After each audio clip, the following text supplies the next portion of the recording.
paano mo sinisiguro na kayo ni Trevor, ang iyong asawa, hindi nabobore sa buhay, sa isa't isa? Siguro, busy rin kami. Tapos, communication. Pero ang hirap din, no? Pag nasa Amerika siya, tapos nandito Mahirap ka. din. Parang ano na lang, isasadyos mo na lang lagi ang lahat.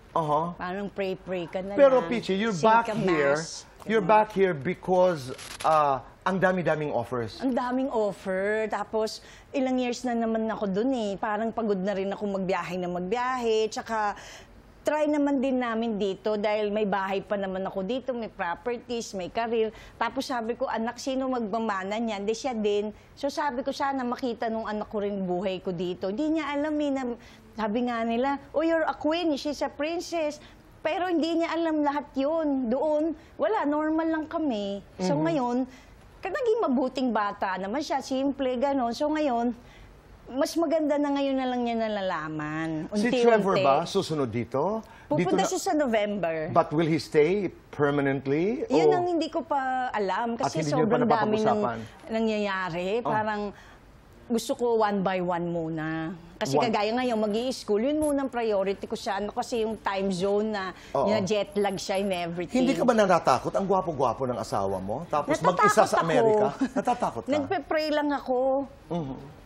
Wala, kasi wala na akong magagawa kung anong gusto mangyayari sa buhay ko, kung di Diyos na lang talaga.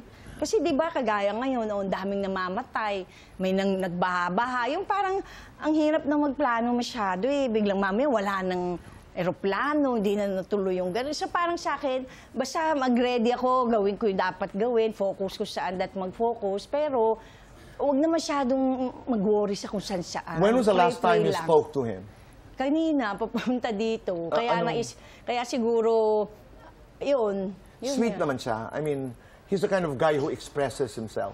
Sweet naman siya kasi honest naman siya sa mga... No, but yung pag nag-uusap kayo, I love you, ano ba siya?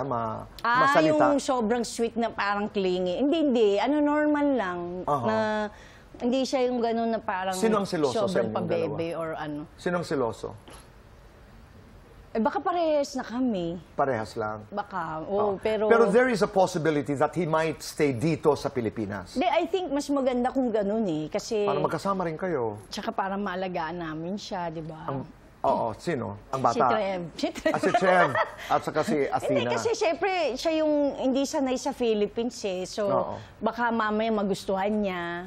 Sana dito na lang, muna. Pero hindi pa naman ako, siyempre green card din ako, so resident pa rin ako Amerika. Kaya uuwi-uwi din. Kaya lang hindi yung kagaya dati, every month nasa Amerika. Alam mo, kailangan...